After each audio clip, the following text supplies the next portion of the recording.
Today's topic is the art of tasteful backup. And yes, I'm a banjo player just like you guys. I know exactly what comes to mind when we hear the word backup. We start thinking like, ooh, fancy JD Crow licks and ooh, like fancy up the neck, flashy stuff that's gonna wow everybody and be super fun to play. But the reality is that maybe 10% of the time that you'll be in the position of backup banjo, that will be the appropriate and tasteful, fitting thing to be doing. The other 90%, you just want to be listening to the rest of the band and figuring out the best way that you can support whatever it is that's happening musically between the rest of the instruments. So what we're going to be doing here today is just going through each of the instruments in like a standard bluegrass lineup and talk about what it is that you should be listening for as a backup instrumentalist in that setting, backup banjo player specifically, and how you on the banjo can back them up in a way that builds them up and supports what they are trying to do in that moment as the lead instrumentalist. Think of the band as one big instrument. Okay, for starters, when any instrument goes in for a solo, they are leaving behind a role that they were filling in the rhythm section. So the first thing that you want to be thinking about is what role were they filling in the rhythm section? And two things that you can be listening out for would be register, were they playing high or were they playing low? And texture, so were they playing choppy or were they playing smooth? Take the guitar, for example. As soon as they go into their solo, we have lost this crucially important aspect of the rhythm section. So, as a tasteful and selfless backup instrumentalist, you can be listening for that and try to fill that void to better support their flat picking solo. Again, you're going to be listening out for register and texture. So for guitar, the register for their rhythm is generally low. So we want to try to play low stuff on the banjo. And then the texture is pretty smooth, so we can be going for something that sounds kind of smooth. One roll pattern I really like to use for backing up a guitar sounds like this.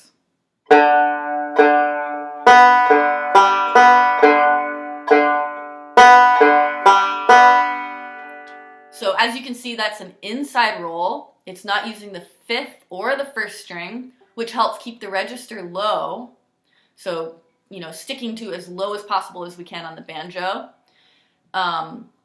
And then you can also use partial chords, and that helps just kind of provide this a similar smooth texture for the rhythm. And so what I usually do, if I'm doing, say, a G, C, D chord progression, here's an F-shaped G chord, I would nix the fifth string, nix the third string, and you're left with only fretting the third fret, second string, and fifth fret 4, and then the roll pattern sounds like this. So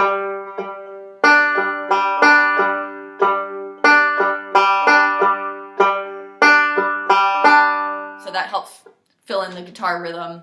And then for C, I would just use a regular C chord. And then when you go to D, again, it's just a partial chord. So if here's your full D chord, nix the first string and nix the fourth string. That gives you that nice low fourth string, and then that would sound like this.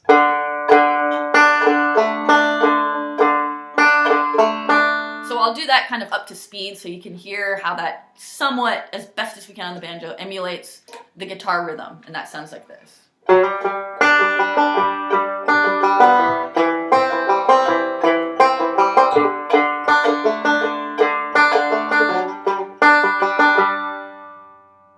So that's just, a nice bland, out of the way, solely for the purpose of supporting the guitar's solo. When a mandolin player goes in for the solo, they are leaving behind just that offbeat chop most of the time. So that's easy enough to know what to do. You can jump in and start playing a vamp on the offbeat. However, you want to make sure to be listening out for the rest of the band, because a lot of times everybody's listening for that chop, and it's such a drastic change that somebody else is going to jump in and start doing it. A lot of times the fiddle player will start chopping, and you don't want there to be two chops, so don't chop if someone else is doing it. What you can do if that happens is just continue like a pretty bland percussive. I would stick to something percussive Since the mandolin is so percussive, you can just do like a very bland roll, something like this.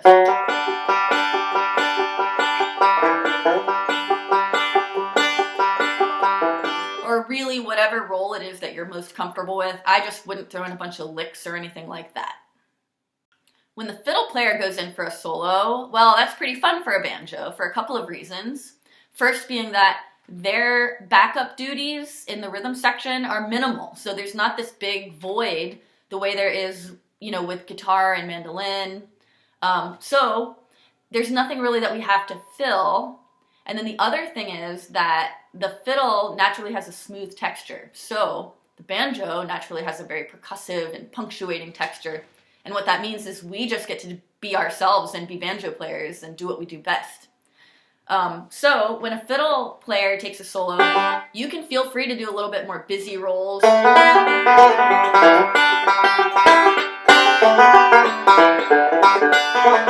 Stuff like that.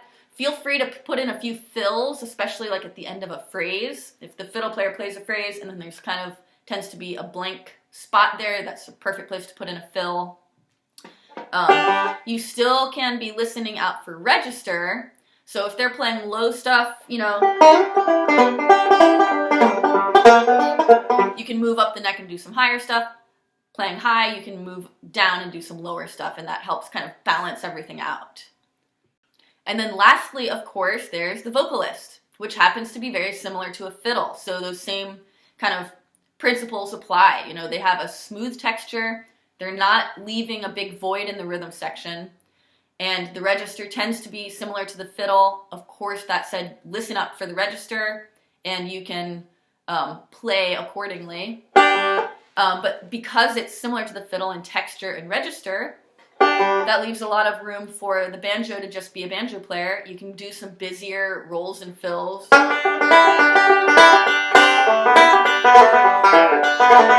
Do some busier stuff, do some fills at the end of phrases.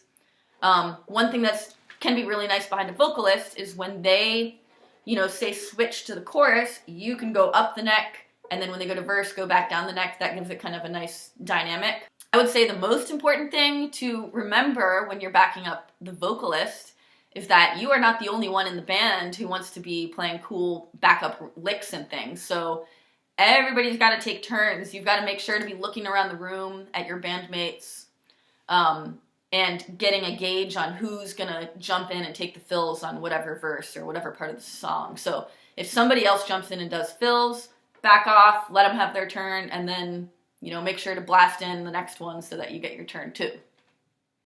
Tastefulness does not go unnoticed. If you can do these kind of basic principles, you'll get invited back to the jam session and you'll, as they say, get the call for the gig. So hope you can try these things out.